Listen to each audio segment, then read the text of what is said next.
فجرا جئت بعد العسر يسرا ربنا أعلاك قدرا يا إمام الأنبياء.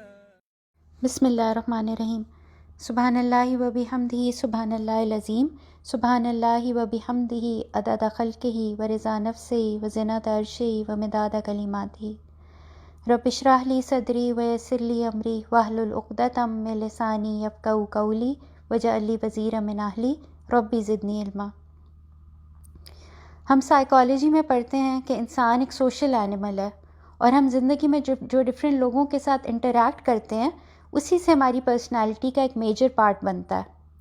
سب سے پہلے ہماری انٹریکشن ہوتی ہے اپنی فیملیز کے ساتھ، پھر ایج کے ساتھ ساتھ ہم پہلے اسکول جاتے ہیں، پھر کالج، یونیورسٹیز، اور پھر ہمارے ورک پلیسز ہوتی ہیں. اتنی ساری لوگوں سے ہم ملتے ہیں، اور پھر ان سب لوگوں کے بیچ میں سے جن لوگوں کے ساتھ ہماری تھاٹس اور بیلیوز میچ کرتے ہیں یا جن کی کوئی کوالٹی کو ہم ایڈمائر کرتے ہیں تو ان لوگوں کے ساتھ ہم پھر دوستی کر لیتے ہیں. دیٹ مینس دوستی کا رشتہ وہ ہے جو انسان خود بناتا ہے. Now the question is how to make friends with. تو اس کے لیے ہم دیکھتے ہیں کہ وہ کون سے نبی تھے کہ جن کو اللہ تعالیٰ نے اپنا دوست کہا. وہ نبی جو اللہ تعالیٰ کی دی ہوئی ہر آزمائش پر پورا اترنے والے تھے، جن کو اللہ تعالیٰ قرآن میں فرماتے ہیں کہ وہ ایک پوری امت تھے. He was a leader, an exceptional father, an international da'i. He was حضرت ابراہیم علیہ السلام، جن کے لیے اللہ تعالیٰ نے خلیل اللہ کا لقب جن کو پیش کیا. اور نبی صلی اللہ علیہ وسلم نے کن کو اپنا فرینڈ کہا؟ وہ جو مردوں میں سب سے پہلے ان پر ایمان لانے والے تھے، ہجرت کے مشکل سفر میں ان کے ساتھی تھے، اور آخری دم تک ان کا ساتھ دینے والے حضرت ابو بکر صدیق رضی اللہ تعالیٰ عنہ. پھر صحابہ کرام ہیں نبی صلی اللہ علیہ وسلم کے ساتھی، جن کے بارے میں نبی صلی اللہ علیہ وسلم نے فرمایا کہ my companions are like the stars whoever of them you use as a guide you will be rightly guided. ان ایگزامپل سے ہمیں پتہ چلتا ہے نا کہ دوست کی کچھ کوالٹیز ہونی چاہیے. اور یہ کیا کوالٹیز ہوں گی کہ سب سے پہلے تو وہ مشکل وقت میں ہمارے ساتھ دینے والے ہوں، ٹرسٹ وردی ہوں، لائل ہوں، ہیلپ فل ہوں، ہم سے پیار کرنے والے ہوں، اور پھر ہمیں سیدھے راستے کی طرف گائیڈ کرنے والے ہوں. یہی بات حدیث میں نبی صلی اللہ علیہ وسلم فرماتے ہیں کہ آدمی اپنے دوست کے دین پر چلتا ہے، اس لیے تم دیکھ لیا کرو کہ تم کس کو اپنا دوست بنا رہے ہو. اس سے پتہ چلتا ہے کہ جس راستے پر ہمارے فرینڈس ہمیں گائیڈ کریں گے ہم انہی رستوں پر چل پڑیں گے. ایک اور حدیث میں ہمیں پتہ چلتا ہے کہ نبی صلی اللہ علیہ وسلم نے فرمایا کہ نیک ساتھی اور برے ساتھی کی مثال مشک بیچنے والے اور لوہار کی سی ہے. مشک بیچنے والے کے پاس سے تم دو اچھائیوں میں سے ایک نہ ایک ضرور پالو گے. یا تو مشک ہی خرید لو گے ورنہ کم از کم اس کی خوشبو تو ضرور ہی پالو گے. لیکن لوہار کی بھٹی یا تمہارے بدن اور کپڑوں کو جھلسا دے گی ورنہ بدبو تو تم ان میں سے ضرور ہی پالو گے. اچھا جی، اب ہم سوچتے یہ ہیں کہ یہ باتیں تو ہمارے لیے ہیں ہی نہیں، یہ تو بچوں کی باتیں ہیں. جو جیسے بچپن میں ہماری امیاں ہمیں ڈانٹا کرتی تھی نا کہ وہ دوست کے بارے میں کسی کا نام لے کے کہتی تھیں کہ وہ اگر کنویں میں کود جائے گی تو تم بھی اس کے پیچھے کنویں میں چھلانگ لگا دو گی. اور ہمیں امی کی باتوں پہ بڑا غصہ آیا کرتا تھا، اور ہم سوچتے تھے کہ ہم کو اتنے بیوقوف ہیں کہ کوئی غلط کام کر رہا ہے تو ہم بھی بغیر سوچے سمجھے اس کے پیچھے چل پڑیں گے. مگر جو بات ہم بھول جاتے ہیں وہ یہ ہے کہ peer pressure is a reality. Now what is peer pressure? It is the influence that our friends and our acquaintances have on us. اور یہ تو ہر ایج کے لوگ فیس کرتے ہیں. ہم زندگی میں کتنی دفعہ کوئی کام صرف اس لیے کرتے ہیں کہ لوگ کیا کہیں گے، اور اپنی پیرنٹس کو ہم سنا رہے ہوتے ہیں کہ امی آپ تو ہر بات سے منع کرتی رہتی ہیں، آپ کو پتہ ہی نہیں ہے آج کل لوگ کیا کیا کر رہے ہیں.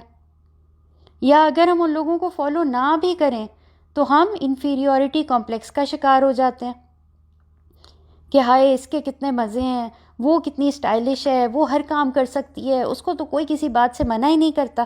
یہ بات یاد رکھیں کہ اگر کچھ نئے فرینڈس کے ملنے کے بعد آپ کا اٹائر، وے آف اسپیکنگ اور اسٹینڈرڈس چینج ہو جاتے ہیں تو that means that you are facing peer pressure.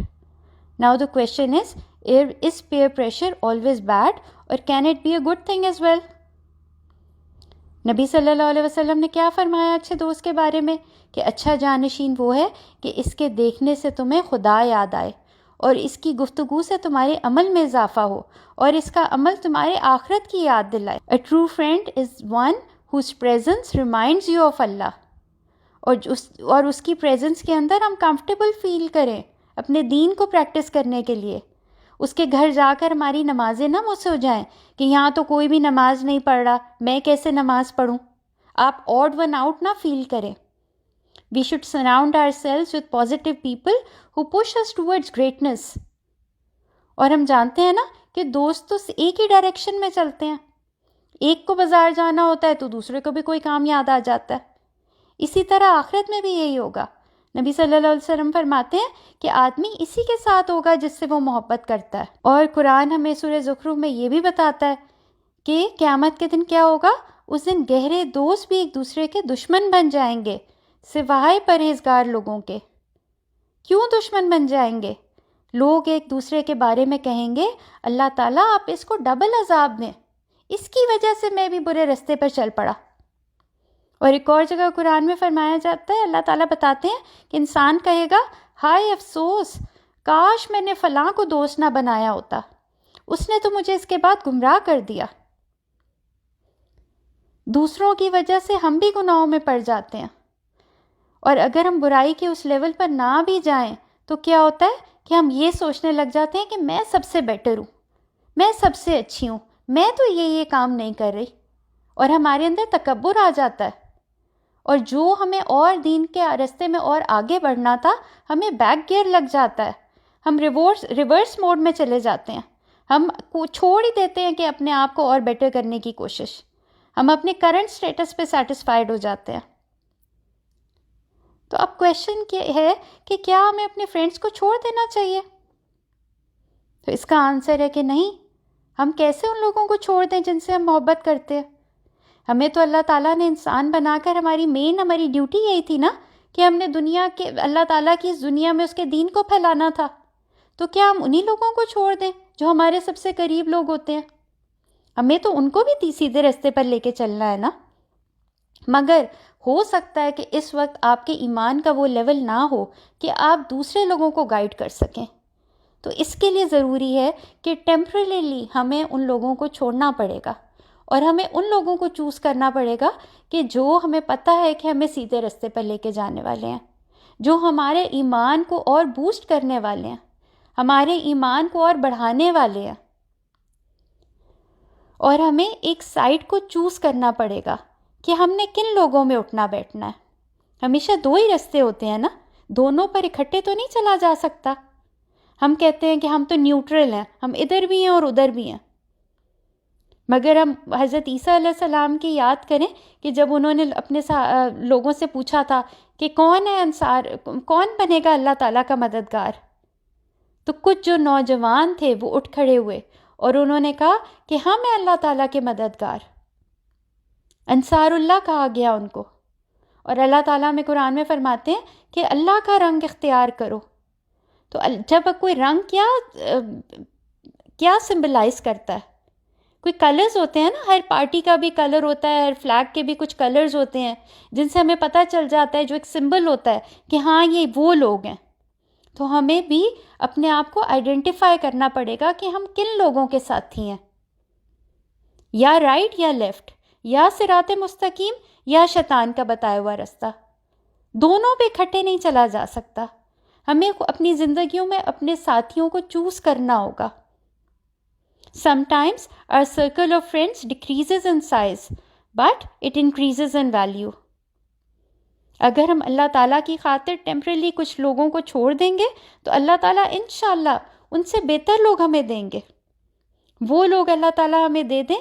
اللہ تعالیٰ سے دعا بھی یہی ہے کہ اللہ تعالیٰ ہمیں ایسے لوگوں کا ساتھی بنا دے جن کے ساتھ ہمیں یقین ہے کہ ہم جنت میں وہ جو اللہ تعالیٰ ڈسکرائب کرتے ہیں نا قرآن میں کہ مسندوں پہ اکٹھے بیٹھے ہوں گے مزے سے آمنے سامنے، اور وہ مشروبات ان کو پیش کیے جا رہے ہوں گے اور وہ خوب انجوائے کر رہے ہوں گے، گپے مار رہے ہوں گے اور ٹھنڈی ٹھنڈی ہوائیں چل رہی ہوں گی، اور جہاں پہ نہ کبھی کوئی غم ہوگا نہ کوئی پریشانی ہوگی. تو اللہ تعالیٰ سے دعا کرنی چاہیے کہ اللہ تعالیٰ مجھے بھی اور آپ کو بھی ان لوگوں کا ساتھی بنا دے جو ہمیں اس فائنل ڈیسٹینیشن میں جنت تک لے کے جانے والے ہوں.